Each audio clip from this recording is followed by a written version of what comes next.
Michael Lee Chin. Michael Lee Chin. Michael Lee Chin. It's my great pleasure to introduce Mr. Michael Lee Chin. Jamaican-Canadian billionaire.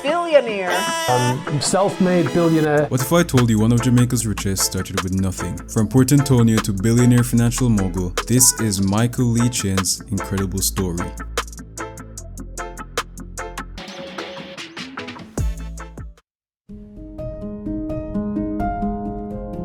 Born on January 3, 1951 in Port Antonio, Jamaica, Michael Lee Chin was the eldest of 9 children. His story is one of grit, resilience, and overcoming the odds. Raised by a single mother who was just 18 and an orphan, Michael's early years were marked by hardship. His mother struggled to find work, and for the first 6 months of his life, they lived in poverty. But Michael's journey would take a turn when he and his mom were adopted by the helpers of the local supermarket in Brownbrook. He attended Tichfield High School, then Excelsior for his A-levels, before making a life-changing move to Canada at the age of 19 to pursue civil engineering at McMaster University. To fund his studies, Michael worked a year on a cruise ship and at Alpart in St. Elizabeth, saving every dollar he could. But despite these efforts, he was still unsure how he would fund the remainder of his education. After securing enough for his first year, he made the life-changing decision to leave Jamaica for Canada.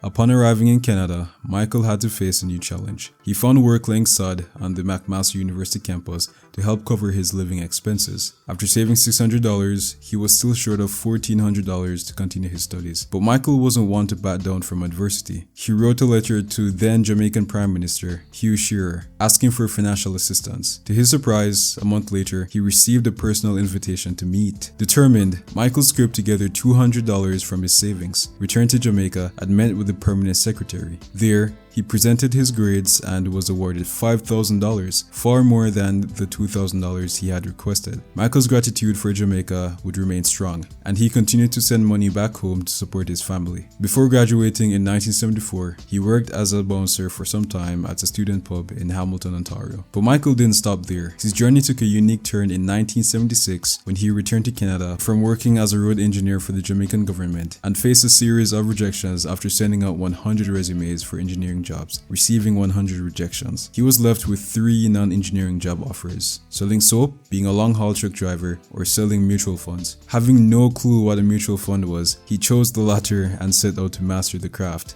At 26, Michael became a financial advisor, quickly rising to the position of branch manager. This marked the beginning of a remarkable journey that would ultimately lead him to become one of the most successful entrepreneurs in the Caribbean.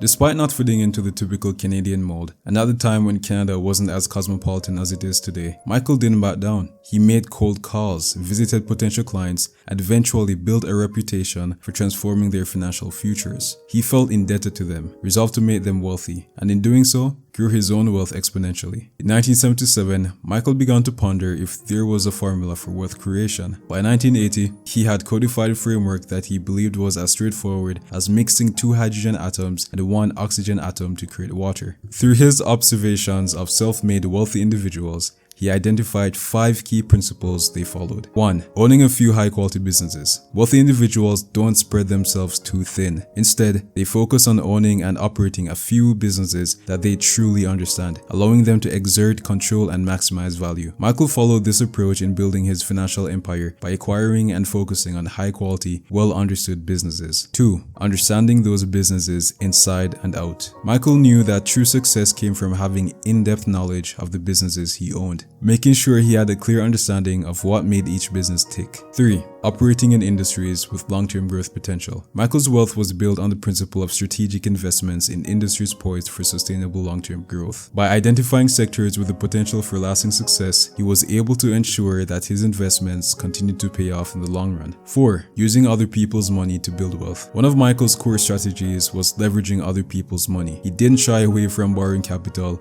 or using other investors' funds to amplify his his business activities, a strategy that paid off as his investments grew exponentially. 5. Having a long-term ownership mentality. Like Warren Buffett and many other investors, Michael believes in the power of holding on to high-quality businesses for the long term, as long as the industry remains strong and growth prospects are intact. He viewed ownership not as a short-term game, but as a sustained, lifelong commitment to wealth building. These 5 principles form the backbone of Michael's approach to wealth, and he made a conscious commitment to implementing them in his life. Additionally, Michael codified another framework that he calls the 3 Ps, which I dub Michael's or MLC's 3 Ps. The first P stands for predict, where he advises individuals to assess where a sector, industry, or even a country is headed. This foresight allows you to plan accordingly, and this leads us to the second P, plan. Once you've made your prediction, you need to carefully craft a plan that will help you capitalize on those future trends. Finally, the third P is persevere. No plan is without its challenges, but Michael emphasizes the importance of sticking to your plan and persevering through tough times. This mindset has played a crucial role in his success.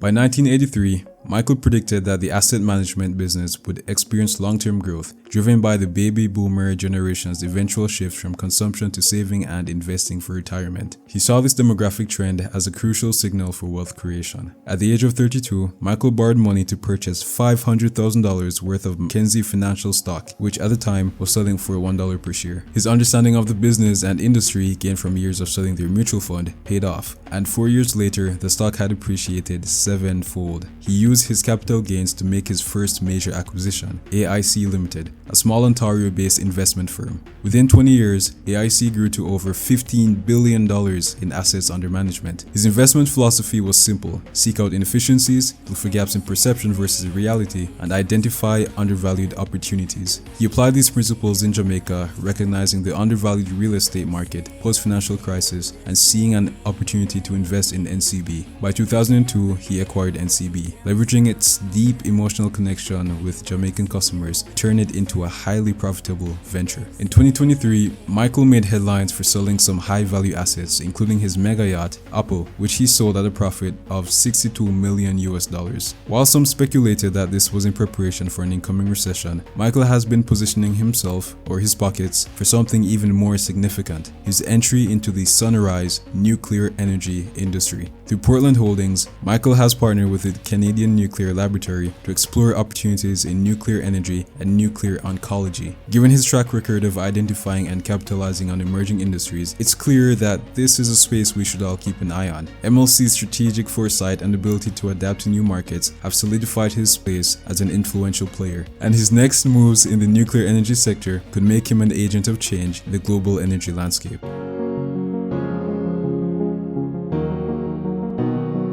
Like any successful entrepreneur, MLC isn't without his setbacks. One of his most notable failures came from when he ventured into the pork processing biz, an area he admittedly knew little about. Without a proper understanding of the industry or sufficient capital investments to sustain the high volume, low profit margin nature of the business, the venture ultimately failed. However, the experience gave him a critical lesson: stay within your circle of competence. Michael's failure in the pork processing biz taught him the importance of focusing on areas where you have deep knowledge and expertise. While it was a difficult setback, it was also a necessary lesson that shaped his future success. If he hadn't ventured outside his expertise, he wouldn't have learned this crucial insight. This lesson is part of the broader framework of his 3 mental models: a systematic approach based on observation, hypothesis formulation, experimentation, data analysis, and the codification and implementation of lessons learned. These models and frameworks are the results of years of hard work, determination, and strategic action. Michael's journey wasn't without struggle. Born to a poor single mother in Jamaica, he faced numerous challenges, including going hungry at times while working multiple low-paying blue-collar jobs to fund his education in Canada. Yet,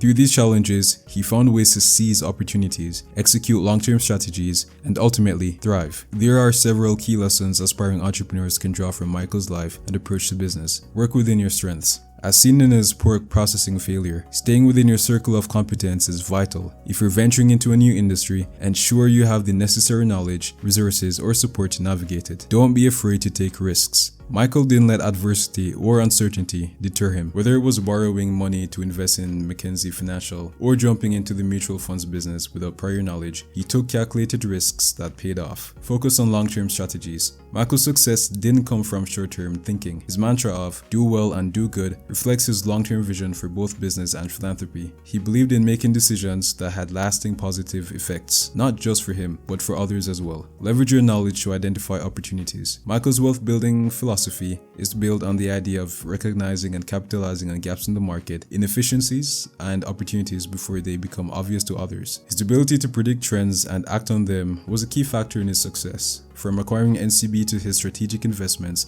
in the asset or wealth management industry. Be persistent and learn from failures. Michael's persistence through failures and challenges, from the struggles in his early education to business setbacks, taught him resilience. His ability to learn from those failures and adapt his strategies is something every entrepreneur must develop. Beyond business, Michael's philanthropic contributions further embody his belief in doing good. In 2008, he donated 247 million Jamaican dollars to build the Hyacinth School of Nursing at Northern Caribbean University in Mandeville, Manchester, named after his mother. This school aimed to address the shortage of domestic nursing talent in Jamaica, making a significant impact on the healthcare system. The donation was lauded by then Prime Minister Portia Simpson Miller and has created lasting benefits for many, including students who now attend the institution.